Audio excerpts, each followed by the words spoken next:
special meeting, and this is discussion regarding the John M. Scott Trust. And we're going to start with Mr. Jeff Juergens, our corporate counsel, who's going to outline some of the options, give us a little background information, and then we have up to about 25 minutes of discussion. And I do have to let us all remind everyone that we do have actually township after this, so we do have a bit of a time issue here. So, Mr. Juergens, turn it over to you. Thank you, Mayor and Council. A couple of weeks ago, I met with the attorney for the trust, Tom Herr, and the guardian ad litem. We talked about ways to kind of move this process forward in terms of getting a decision by the council, and came up with kind of two conceptual options to try and narrow it down, to bring back to the council to have some more discussion and see if we could get a consensus on what the council as trustee might eventually want to see move forward. And if we could just, for the record, just to clarify again, there are no decisions that are actually going to be made this evening. This is for further discussion and to hone down where we are in next steps. That's right. If there is a conceptual consensus as to one of the options, then we would bring back some actual changes to the proposed documents, trust documents, maybe the IGA, maybe the bylaws, various different things. So once we have that consensus, then we'd move forward with some of those. I've got in the council memo, and as well as I put up here, there are basically two options that we're throwing out there. This isn't to say there couldn't be variations of either of these options or yet other options that are out there. But one option is to continue basically with the current system, with an intergovernmental agreement that we would probably do some clarification on, but the township would continue to administer the J.M. Scott Trust. There would be a mixture of direct services and grants. And that would basically be as directed by you as the trustee in the budgets that would be approved. The commission would remain in existence and would make recommendations. The township supervisor would be responsible for the grant monitoring. And we would, again, revise and update all of the trust documents. One of those key factors would be to put in place a conflicts of interest policy that would be necessary under either option. So option one is kind of a status quo, although with some revisions and perhaps with some course corrections a little bit. Option two is basically going to a grants-only option. This option would involve dissolving the township intergovernmental agreement. Instead of the township serving as administrator, the city would basically do this in-house. We anticipate only 3 to 4 larger grants, so we don't foresee this as being a huge administrative issue. But we would designate somebody within the city to kind of monitor that. The commission would remain in existence. We don't necessarily see a big need for them to create a 501c3 and additional bureaucracy over that. We would just keep the commission as it is. They would make the recommendations as to the grants and the budget, and then you as trustee would have that final say over that. As part of that, we would propose that there be kind of a revolving grant that could be funded that would go to the township so that they could continue to provide some of the direct services that you've heard Supervisor Skilrud talk about in terms of the referral services, maybe expansion of dental or some of the other programs that have been discussed. Again, this would require us to update the documents and bring those back to you. And again, a conflicts of interest policy. Part of what that conflicts of interest policy will address is if there is, as has been discussed up here, a commission member who might be affiliated with a certain organization that might receive funds or that type of thing. Under this scenario, though, there would be a city staff person who would be kind of responsible for some of the administration. I wonder if you could clarify, because essentially what it seems, just on the surface, as you're just going through this, for the record, that one involves grants and direct services, and the other one involves grants and direct services, but a perhaps slightly different mix. Can you clarify for us, the public, the record, what the differences between those two are? If the township is still going to provide some direct services regardless of either option, if we're going to contract regardless of either option, what are the core differences? Well, under option one, with the township continuing to provide direct services, a little bit of a nuance in that the budget that would be proposed would actually contain, line items for how much are we going to be paying for this employee, how much are we going to fund for this program, and those would actually be part of the budget. And again, the township would be responsible for administrating those direct services. As opposed to instead, under option 2, the township would get a grant of money. So they would have to, basically apply like any other entity would, and, recommend or propose that these services be provided. And then we get into, instead of, contracting to provide those services, more of a monitoring to make sure those services are being provided and that type of thing. So they're still providing the service potentially under either model.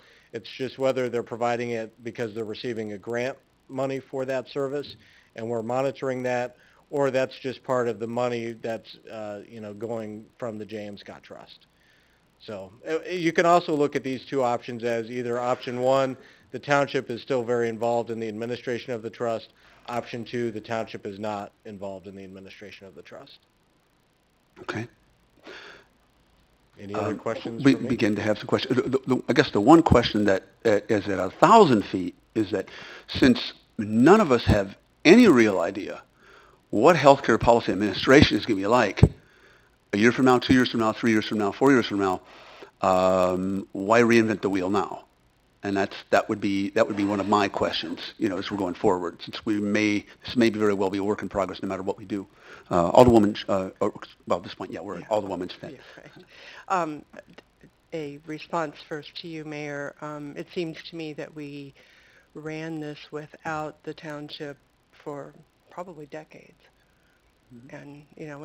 And I'm actually quite proud that we took a risk and tried to change things up, and I'm more supportive of option number 2. Excuse me, I'm a little short of breath. There are 3 different recommendations that model option number 2, and I was wondering if either you or Mr. Herr could talk a little bit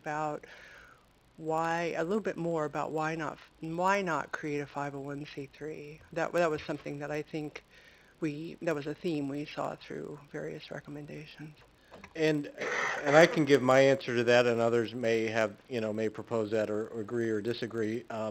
But the thought was there might not really be a need to. It would just saves money in terms of establishing the 501c3, keeping it up, all those types of things. When really if the goal is to have the commission making these recommendations on the grants, kind of filtering it, that type of thing, then they can do that in the current form that they're in right now with just some modifications to the trust agreement and the trust documents. So there really is no need for that. If we were going to outsource and have the 501c3 hire an employee and add that administrative expense, that and kind of have an agreement with somebody to actually administer the trust, then that might make more sense. That's my take on it. But if we're okay with the city, administrating these 3 or 4 grants, then there really is no need per se for a 501c3. So we're actually taking off another layer, so That's to right. speak. Okay. Yeah. Alderwoman Hellman. Thanks. I was going to also mention, kind of respond to your question, and I think Karen did an okay job on that. Which question was that? You were asking about About healthcare. I mean, we don't know about healthcare. Right. But if we are writing grants, I'm sure that there's a way of putting a clause in there that if there is a significant change that would impact the service being provided, that the grant wouldn't have to run its full 12 months or whatever the duration of the grant is. So I'm also in favor of that second option. But the part of my question, I think the core of my question was, why are we changing in the midst of probably the greatest turmoil in healthcare policy since the 1960s? Why are we changing something now rather than seeing how the dust settles? And that I haven't heard. The dust may never settle. Pardon me? The dust may never settle. I don't, okay. I mean, it, Well, at some point, the dust will settle. We just don't know when and how far and who's going to be hurt and who's going to win, who's going to lose, all those things. I mean, the township may have run, excuse me, before the township ran this, prior to Ruth Ann, taking over, and obviously that made a lot of sense back in 2001. We weren't having massive changes in healthcare. The Clintons tried, it didn't work. Now we are. We moved in one direction. We may move in another direction. Amidst the turmoil, I think in chatting with Alderman Wambwe, he had mentioned, we didn't talk about a specific option, but is there a possibility of some sort of pilot? What is it, and what is it we're trying to accomplish here? Since we don't really know what the horizon is, I guess that's what I'd like to know. well, and I see it as a way of having more, for us as trustees, having more control over the finances, and I think ultimately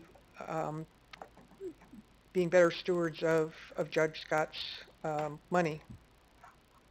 Well, and how would that happen? Well, the money would go towards services provided by whether it's a community health care clinic or whoever might submit a grant proposal.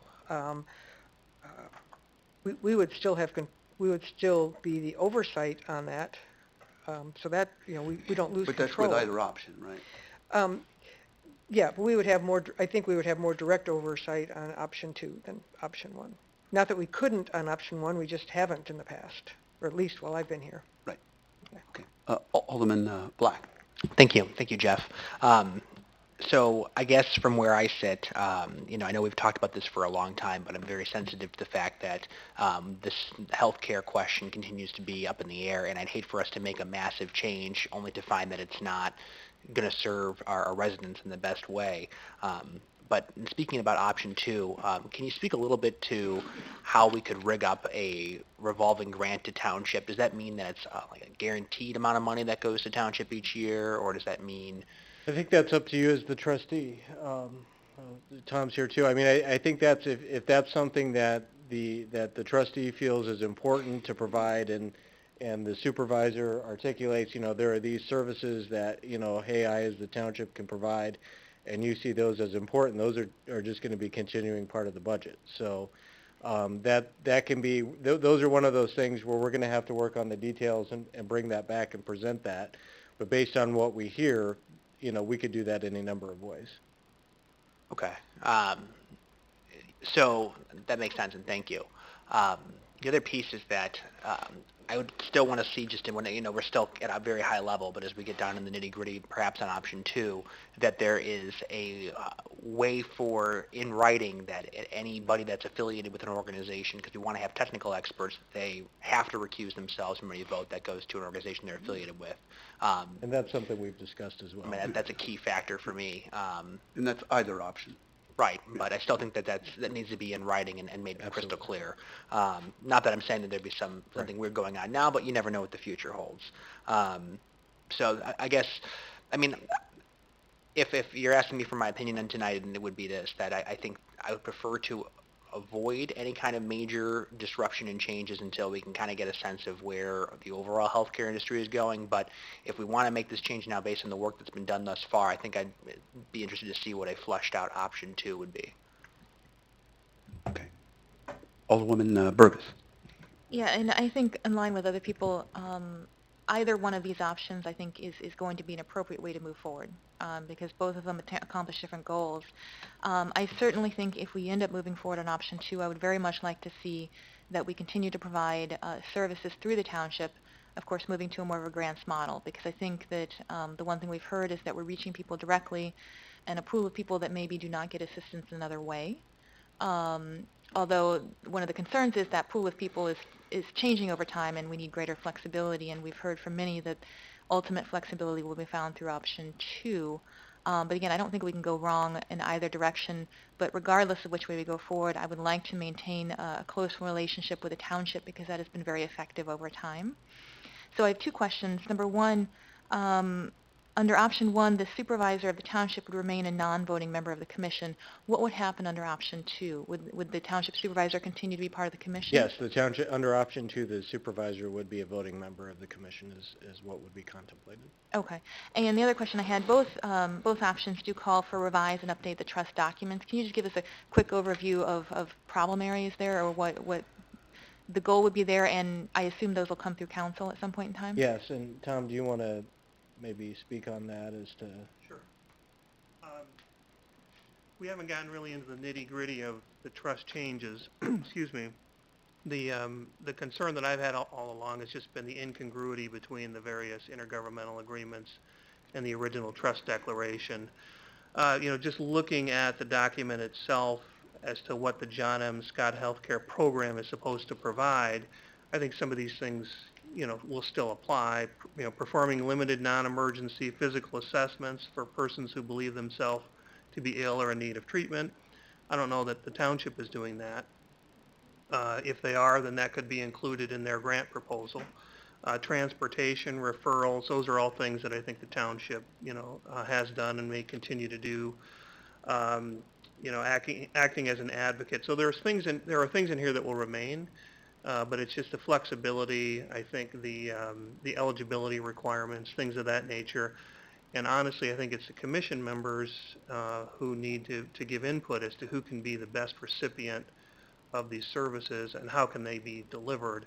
And that's why to get into the terms of the trust document, the proposals now, I think is difficult. I think they have in mind a limited number of grant recipients that will provide exactly some of these services. So what form it takes, I'm not quite sure yet. But I think the trust document does need to be amended in some respects. There's things in here about acquiring diagnostic and laboratory equipment. That can be certainly done through grants. Does that satisfactorily answer your question? Okay. Alderman Lawamboy. Sure. So I think I'm also in favor of option 2, as we discussed. And I know you mentioned the fact that I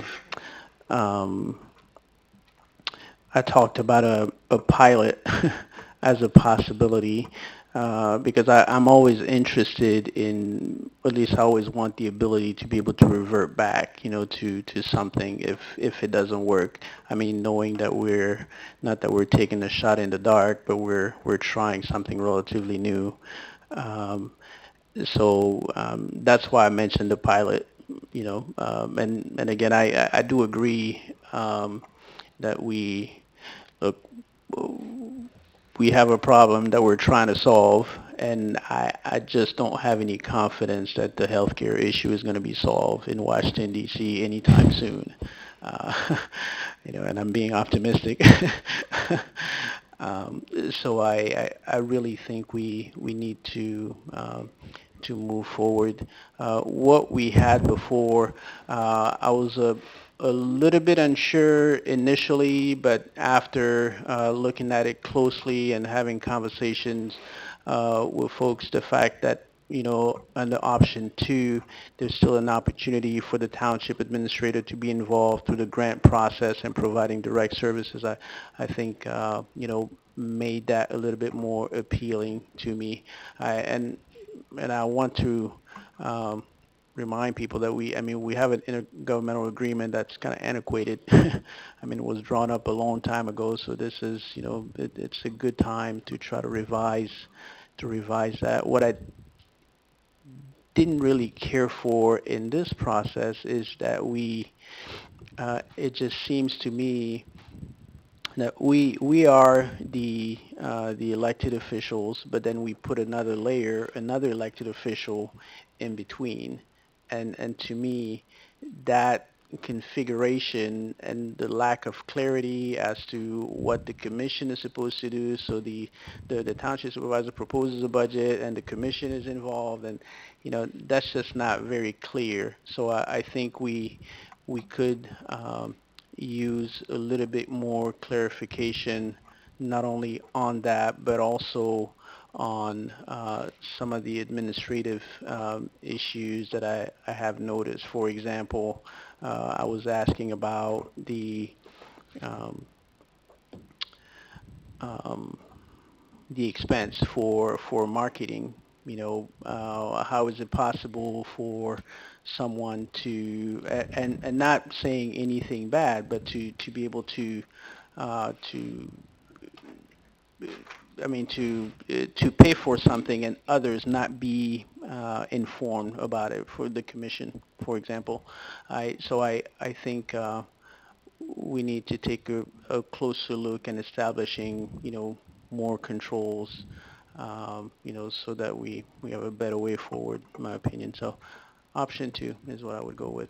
No, by pilot, if I could, were you suggesting that it might be like a year or some period of time? Right. It could be a year. It could be 2. Again, that's the detail to Some me time that needs specified. to be fleshed out, because I don't know, is it after a year that we would have a better sense of how things are working? We may not. Right. Nobody Right. has any idea. Now, 2, and 3. just as an offshoot on that idea, because we don't want to have to be running back to the court to get approval of the trust documents all the time, we could also look at, maybe there would be just some flexibility within the trust documents as to the administration of it and that type of thing as well. So, and then, reevaluate this after a year or two, and there'd be that flexibility built in to potentially make some changes as well.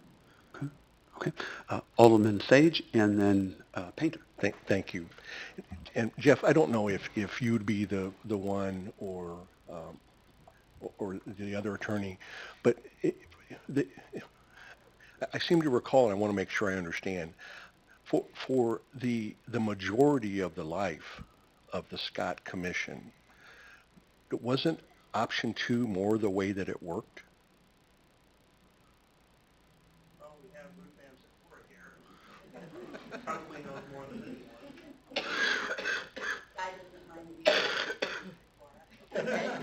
Fraser, thank you. I'm not sure what the answer to that is, to be honest with you. I don't know if you want to. Ruth Ann, you want to step, if you don't mind stepping forward and just clarifying what things were before 2002, 2001, I'm sorry, when you were elected? I'm Ruth Ann Fraker, not Sakar. It wasn't the majority of the time. When the Scott Trust money first became available, it was administered through the township office when Maxine Schultz was the township supervisor. And it was, there was a pharmacy or a prescription case manager, and then home delivered meals was all that there was.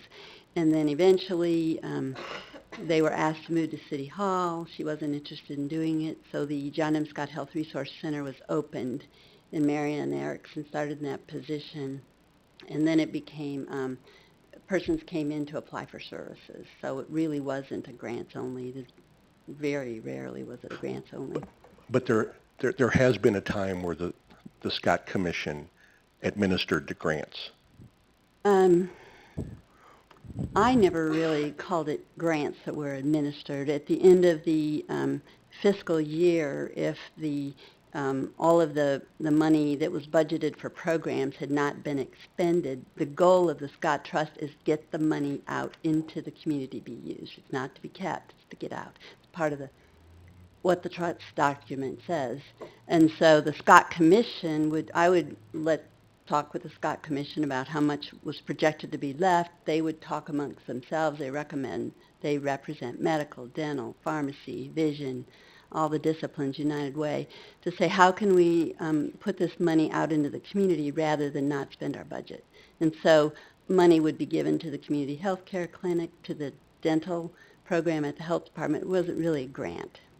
It was more or less a gift. We weren't monitoring it as a grant. But I guess the principle was that the Scott Commission had kind of the final say on The Scott Commission, absolutely. Okay. Absolutely. Okay, Mhm. all right. Okay. Thank you. Alderwoman Painter. Oh, I'm sorry. Yeah, and so I'm in favor of option 2 as well.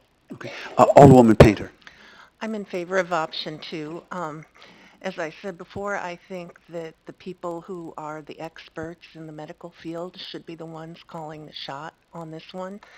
And no, we don't know how things are going to go with the ACA, but I don't think that it's going to end. I really don't. But if it does, we can always change things up again if we need to. But I think I think option 2 would work just fine either way. So that's how I'm going to go. Okay. Alderwoman Bray? Thank you, Mayor. Thank you, Jeff. So I continue to weigh both of the options, recognizing that both are legal and viable methods to execute the services under the trust. But I have a question that relates to the legal exposure to the city and the trustees um, under the trust between these two options. Is there any variance in the legal exposure presented between option 1 and 2? For instance, there could be an individual that claims that they have rights under the trust to present or request request health care services, and they say that, well, that was cut off because all the money was diverted into only a dental grant, and I wanted some other kind of health service. Or, in other words, do we have an expanded or different varying legal exposure under these two options? I'm going to as you ask see Tom it? to speak to that from the trust perspective. I would say there is no significant difference between them from a liability standpoint. If you look at it from a delegation standpoint, you're delegating your duties as commissioner in the current circumstances, to the township supervisor. So you have to have proper controls and supervision there. It's the same thing if you're delegating to the commission. What we've tried to, obviously you have some degree of governmental immunity. You have, this is a court supervised trust, so periodically we file everything with the court and have it approved.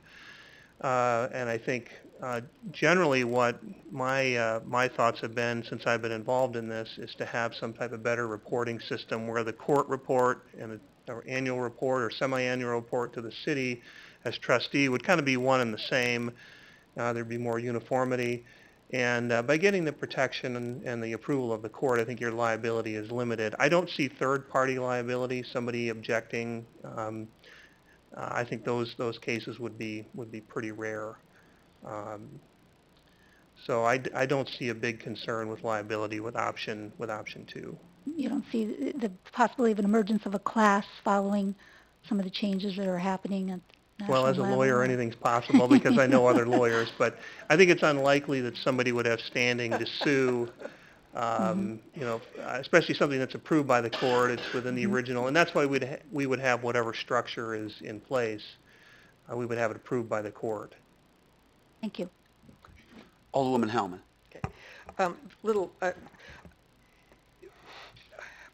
I'm wondering if it's possible for us to have an ex officio member, a councilman become an ex officio member of the John M. Scott Commission, so that we have more continuity. Or direct influence? Yeah, pardon? Or direct influence? Well, not necessarily influence, but when there are questions, we've got somebody who has a better understanding of how the commission works and how we might, that person might then have suggestions on how we could improve what we're doing with the John M. Scott. Well, in theory, we can put anything into a contract, including that we have to eat cornflakes every morning at 7:07. But what are the implications there? I don't think that would be a problem. I mean, the trust document sets forth who's a part of the commission, I believe. So as we're revising these and updating these, that would just be something that would be presented unless there's some sort of a conflict. But if you're just serving as an ex officio member and then turning around and, because the way we envision this is the commission would kind of pour through perhaps grant applications and make recommendations as to what grants should be funded. And then present that to the council, and you as the trustee would have that final decision. But unless it gives Tom real heartburn right away, that might be something that's possible. I would say if you're going to appoint someone, they need to attend the meetings. I think it's worse if you, it's kind of like a policy that you adopt but don't follow. You're better off without the policy. So in this case, the city has kind of taken a hands-off approach over the years, or has delegated to the township. Here, We did talk about a liaison of some sort, whether it's the city manager or a city employee who would interface with grant approval. We didn't really get into all those. We didn't really want to get into all the specifics without knowing the direction of the city. But certainly that's an excellent suggestion that we have bantered about. So. Okay. Thank you. And then actually, Deb, I wanted to get your perspective on this since we've gotten several other perspectives, including Mr. Hare. Prior to coming here this evening, I didn't understand that revolving grant meant that township would be receiving a grant every single year for direct services. So my response to seeing the draft council memo is going to be modified just a little bit.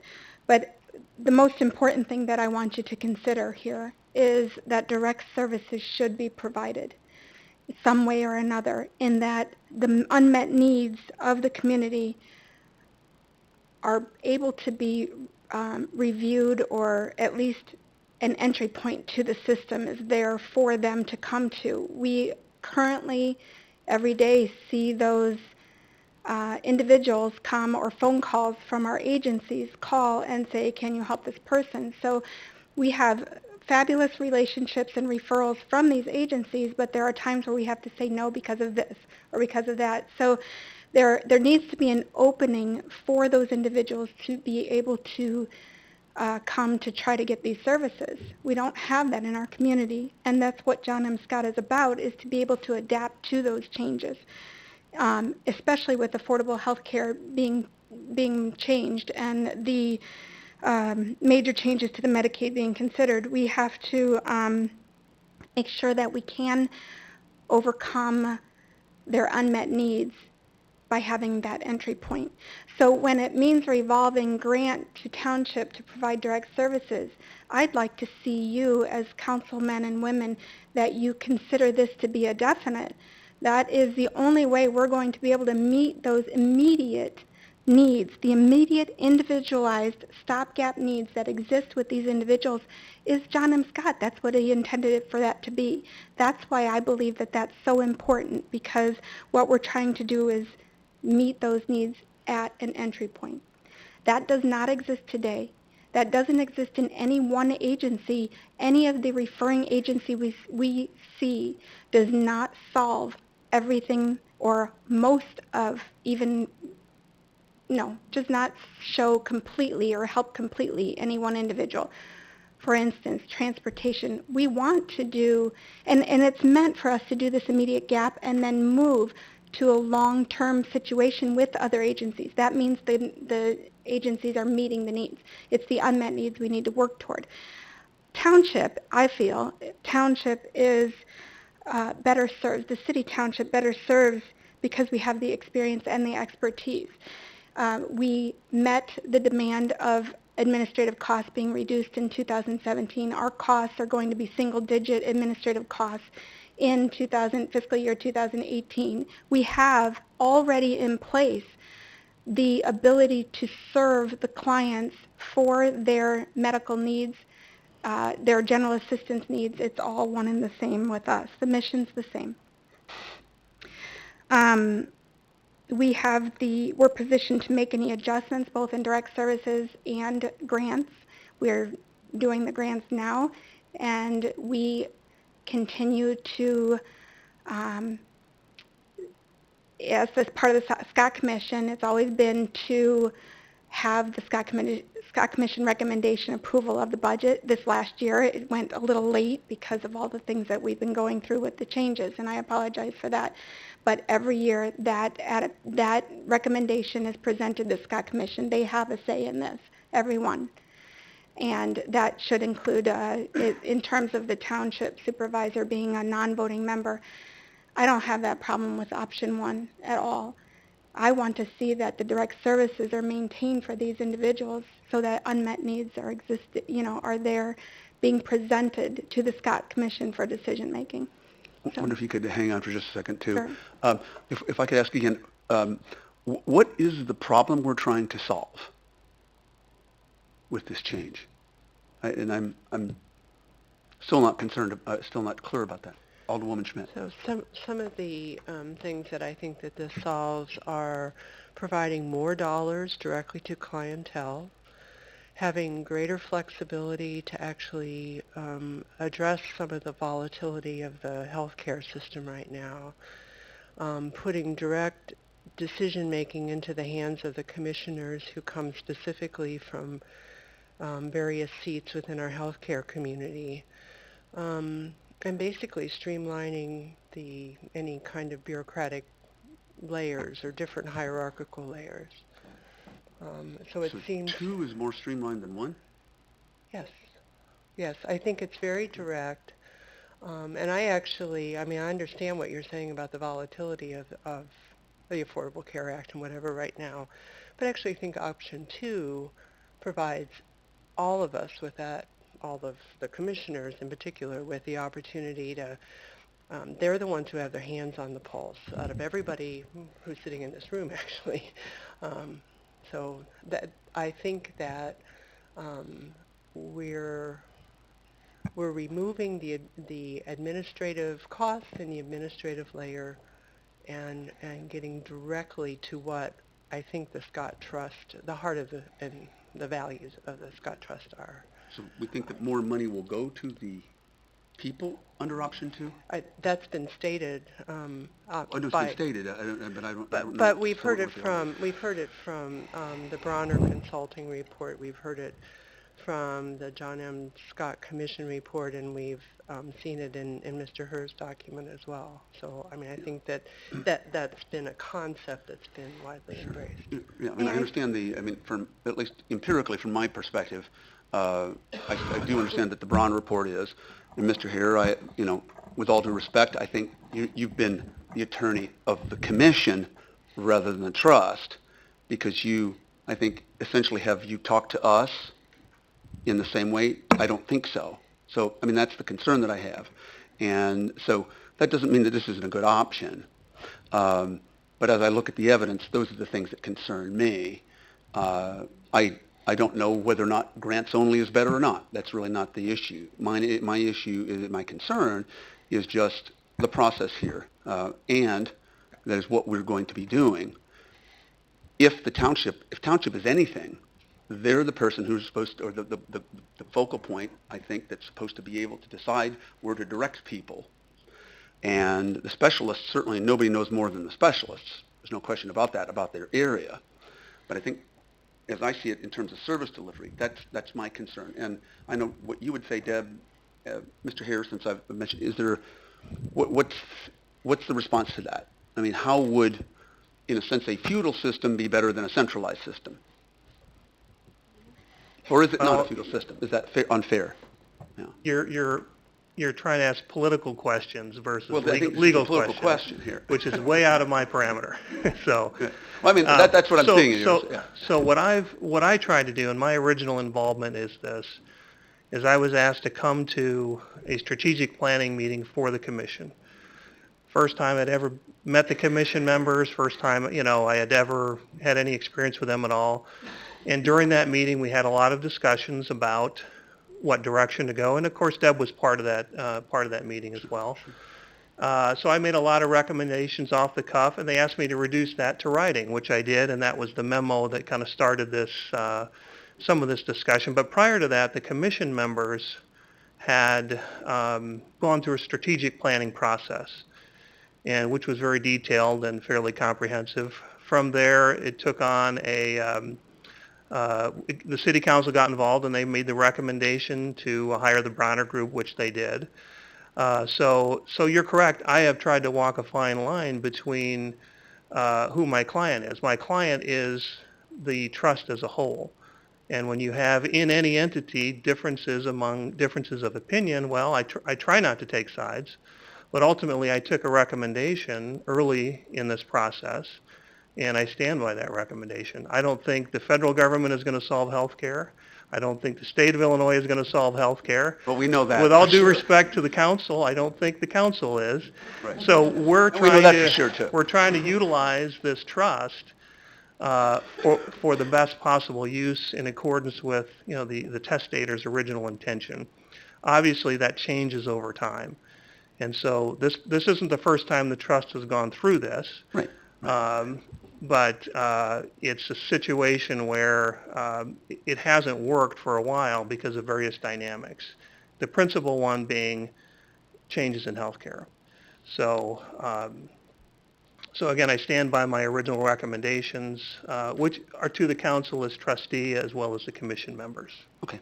Thank you, Mr. Henry. Okay. At this point, I think. No, I have a question. I'm wondering, to be fair and balanced, is there anybody from the Scott Commission that would like to make any comments? I mean, we've heard prepared comments from Deb, and I'm just that's interested. fine.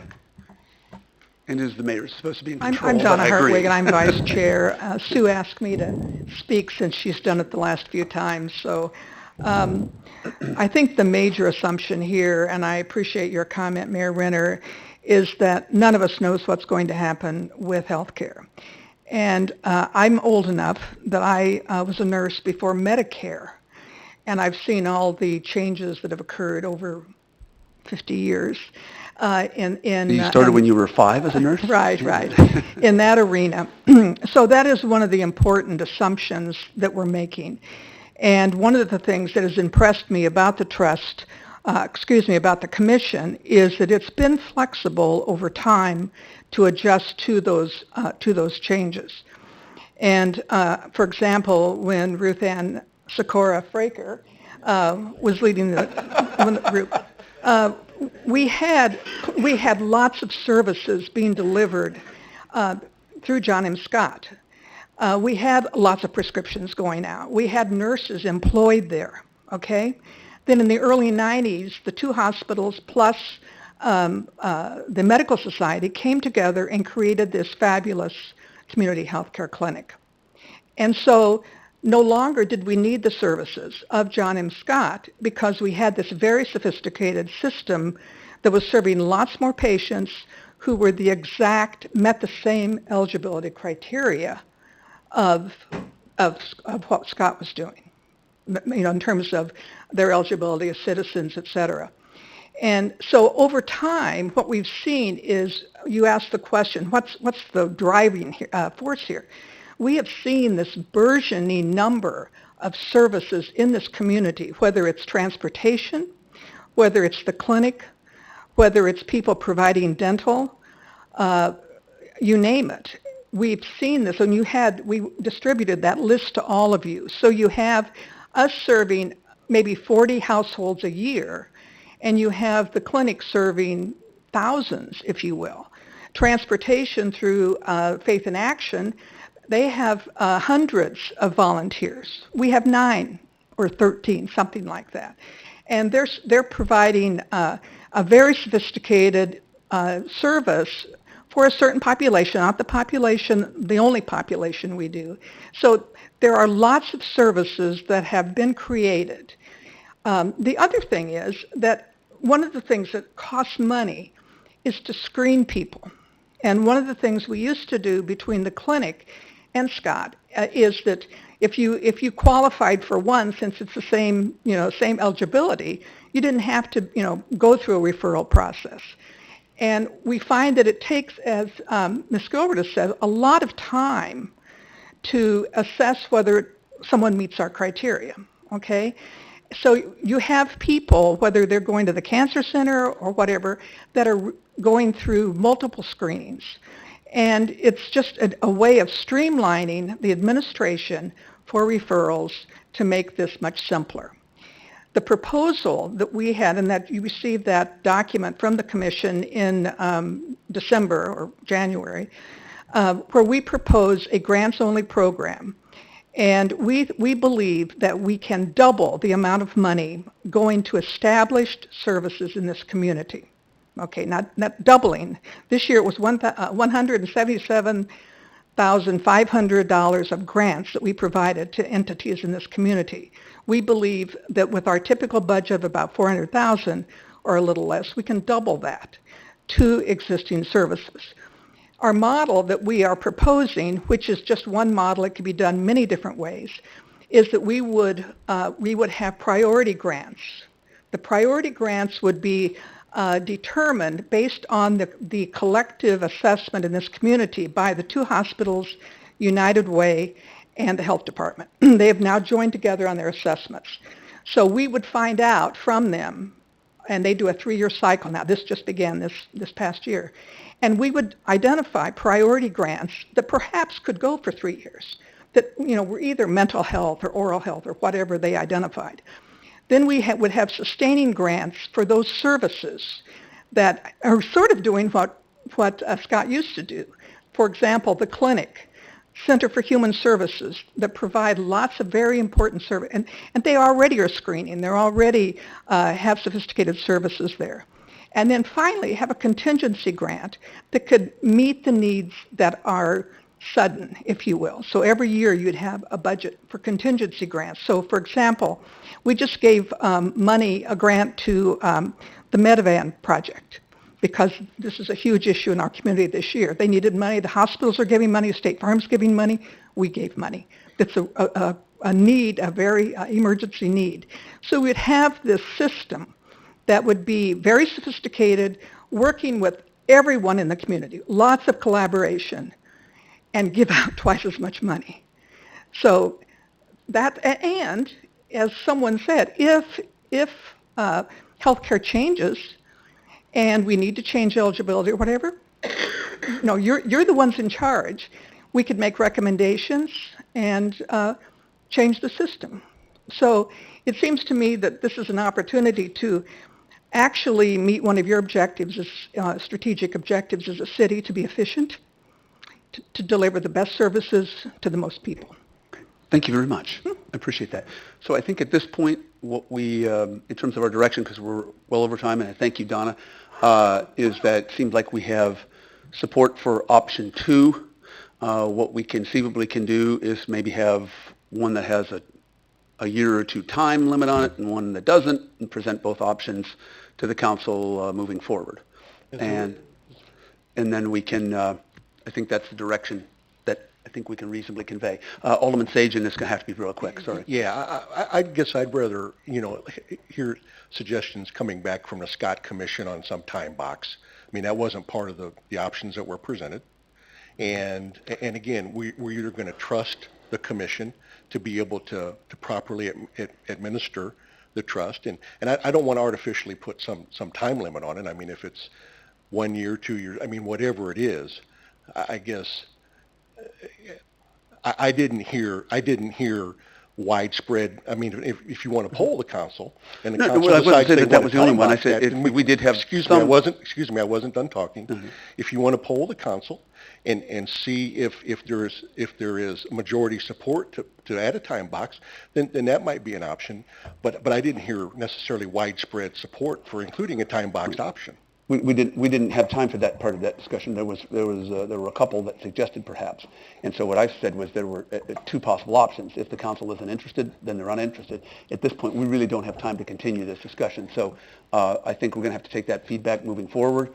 If the council doesn't want a time limit, we can work with if there's any option, the staff can work with either Ms. Skillrood or the Scott Commission on determining a time. If the council doesn't want it, we don't have the time limit. Okay. Again, we really have to stop. And so at this point, is there a motion to adjourn? So moved. Moved by Alderwoman Schmidt. Is there a second? Second. Second by Alderman Howman. We're adjourned. And actually, if we could, if everybody's okay with this, can we just wrap this in? If I could, I don't have my agenda. Can I steal yours or look on with yours? I don't have a You- paper one. You're welcome Oh, to I can stare at yours. use mine. Okay, thank you. Whoa. Row. Okay. Just because of the time, we were supposed to start